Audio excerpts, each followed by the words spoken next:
everyone, it's Sheena here. I hope you're doing well. I know everything's a bit crazy, and I quickly wanted to jump on and to just do this video and share some of the things that we do as a family and that I do to try and stay sane. So I know a lot of your children are probably home now. If they're not home already, they're probably going to be sent home soon. And I don't want you to worry or to panic or think, oh my days, how am I going to cope? So I wanted to share some of the things that I do. But before I start, I just want to say that I know that everybody's feeling, or most people are starting to feel, this fear and this panic and this anxiety that's setting in because everything's just so uncertain. But the Most High God has us. He does. And I know it doesn't seem like it, but He promised in His word that He will never leave us nor forsake us. And there's another text that says He's not a man that He should lie. So I just want to encourage you that He's here, He's there, and He really does care. So number one would be to lower your expectations. The likelihood is your children are not going to behave all the time, every time, like little angels and little darlings. Not because they're bad, but because they're humans. And the same way we have off days, they have off days. So be prepared for the off days. Don't expect your house to be looking immaculate and tidy all the time. It doesn't happen, guys. But there are things that you can put in place so it's not so messy. I know for myself, if it's really messy, I feel more stressed out and more annoyed, and I get frustrated a lot more easily. I think that's grammatically correct. I'm not even sure.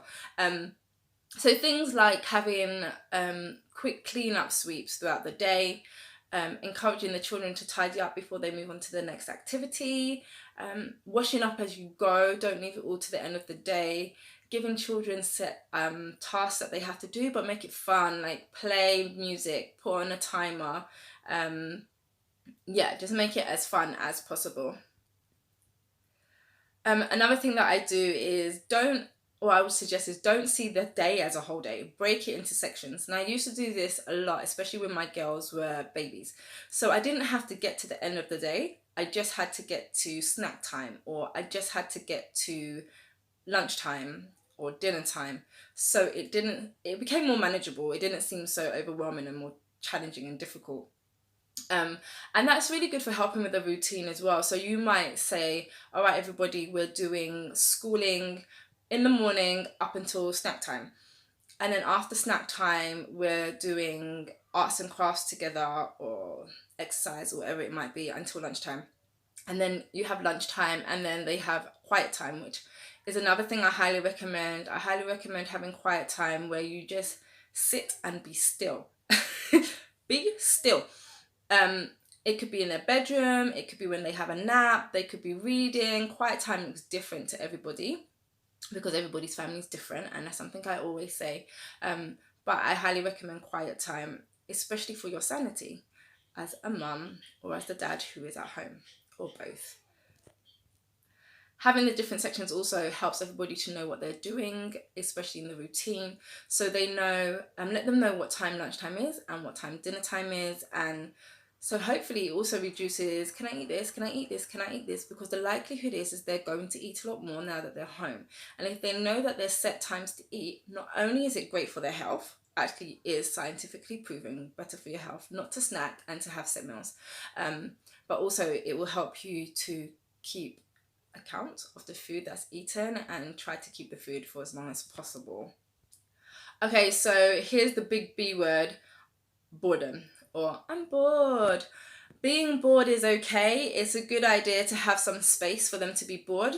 In boredom, creativity and creative juices can flow.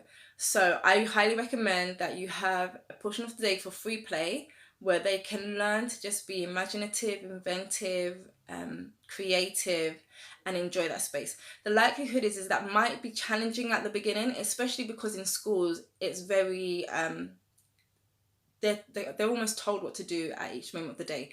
But don't feel that you have to do that at home. Create that free play, and I suppose they play outside, and that would be the equivalent to free play. So make sure that you have free play in that time. And while they're doing the free play, that could be when you decide to work, if you are working from home as well. So it gives you that flexibility to be able to work during the day too. Okay, so this one probably sounds a bit weird, but I want to say that it's a really good idea to fill their love cups. So a love cup is just, usually for younger children, it's attention, but spending time with each child and helping them know that they are loved. And it doesn't mean that you have to spend uber duper lots of amounts of time with them. If you find that they're getting a bit aggy or agitated, literally stop what you're doing. I don't know what my daughter's laughing at, by the way. Stop what you're doing and do something quickly with them. And it could be every 5 minutes, not every 5 minutes, for 5 minutes you're just doing something, and doing that something with them fills their love cup up enough for you to then go and do what you need to do. And that kind of moves on to my next thing, which is make your mornings really productive. Don't use your phone as much as possible during the morning if you can help it. If you're at work, it's different, but don't look at the news first thing in the morning. The news at the moment is very depressing. And Jim Quick, he tells you that the first hour of the day not to use your phone at all. No social media, no sort of no TV, no laptop, nothing like that. Make it as productive as possible, because when you read things like that, it kind of sets the tone for your day, and it's kind of a Debbie Downer for the rest of the day, and it's hard to be able to really pick yourself up. So I'm a Christian. I highly recommend having some sort of family worship, some sort of devotion, to just help with the fear and the anxiety and everything that's going on as well. Another thing we do is in the morning, open all the windows and get fresh air. I mean, just as a routine, it's fantastic, but especially if you have sick children, fresh air is so, so, so important. So open all the windows up and get fresh air. If it's really cold, I will send the children downstairs, open all the windows upstairs, and then I will swap round, close all the windows upstairs, send them upstairs, and open all the windows downstairs. But what I'm saying is, open your windows. Another thing is to change your clothes. I know that sounds really strange, right? But if you're in your pajamas for the whole day, you're more sluggish and you're slower at what you're doing. So I recommend waking up, make your bed, have a shower, wipe down, wash down, whatever it is that you do, and change your clothes, change from your pajamas, unless you're having a pajama day. But I don't recommend having a pajama day every day. Maybe have it once a week if you like pajama days, and it's something for everyone to look forward to, and it's a little bit different and fun. But definitely change your clothes. It changes your mentality, and you're almost ready to start the day. Now's a great time to start a hobby. YouTube is amazing. So maybe start a hobby on YouTube, something you've always wanted to do, look into it. Planning for businesses, like do something for you. And that really ties in with self-care. Self-care is going to be really, really, really important right now, because you're going to find yourself giving a lot of yourself and your time to everybody else. And if you don't have some respite, some recoup time, then you'll find it more difficult, more challenging. So I recommend having a bath or reading a book or whatever it is that you enjoy doing, speaking to someone on the phone. I also do a ministry called Gold Stripes with my friends. I will put the link to the Instagram below. If anyone wants to chat, if they're just feeling anxious and overwhelmed, please do send us a message or message me here on YouTube as well. Another thing is to do something kind. Honestly, guys, when you do something for someone else, it just changes things. You see things in a different light. You're not so negative on your situation because you realize that there's somebody else who's struggling. And it doesn't need to be monetary. It doesn't need to be food. It could be something as simple as giving a mum a call, knowing that they're by themselves with lots of children in the house and they might be going crazy. Like, just do something kind, and encourage your children to do something kind as well. It sets them up. It really develops their character by showing them what kindness looks like. And you'll thank yourself and thank them in the future as well. Enjoy the time together, everyone. This is going to be probably one of the only few times that, apart from Christmas, we're having so much family time. So make it fun. Like, have games nights, watch certain good stuff on TV together as a family, dress up, there's so many different things that you can do. I know there's lots of videos out there already of different activities you can do. Make it fun, make it enjoyable. Lastly, what I want to say is, don't feel like you're the worst mum if you're having a day that's really overwhelming. The likelihood is you're going to have those days. It happens, and it's okay. It doesn't make you a bad mum. It doesn't make you a bad person. It doesn't mean that you can't cope. It's just that that day was a struggle, and that's okay. Tomorrow will be a better day, and we try again tomorrow, and we put different things in place. We might have different ideas. Ask people, ask friends. Don't feel like you have to go through this alone.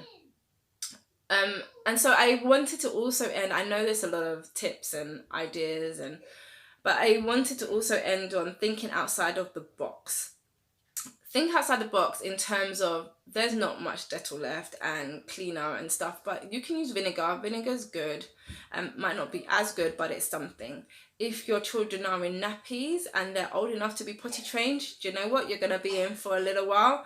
Use this time to potty train. Like, get it over and done with. If they're younger, I highly recommend using reusable nappies.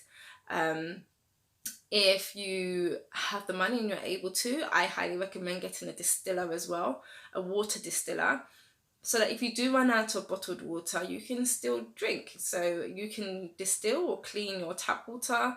You can, if you need to, get rainwater and clean the rainwater, and you still have water for your family and for yourself. And reusable nappies, get reusable nappies, then you don't have to worry about going to the shop all the time. Make yourself reusable wipes. There's lots of videos on YouTube with that as well. So think about reusable wipes. Just try to think outside the box. Essential oils as well, fantastic. Not just for cleaning, but for health too. So like eucalyptus oil is fantastic for colds. Ginger is great for pain. Peppermint oil for tummy aches. Lemon is good for cleaning. If you run out of softener or Dettol to put in your washing, you could put the lavender oil in there too. If you have a diffuser, you could put it in if the kids are sick. There's just so many uses. So lavender oil, tea tree oil, eucalyptus oil, peppermint oil, ginger oil, I would say are the basics ones to have. But I'm not a specialist in this area, so I do recommend checking the information out for yourself. But if you do have any other questions, please let me know. Mums, I just want you to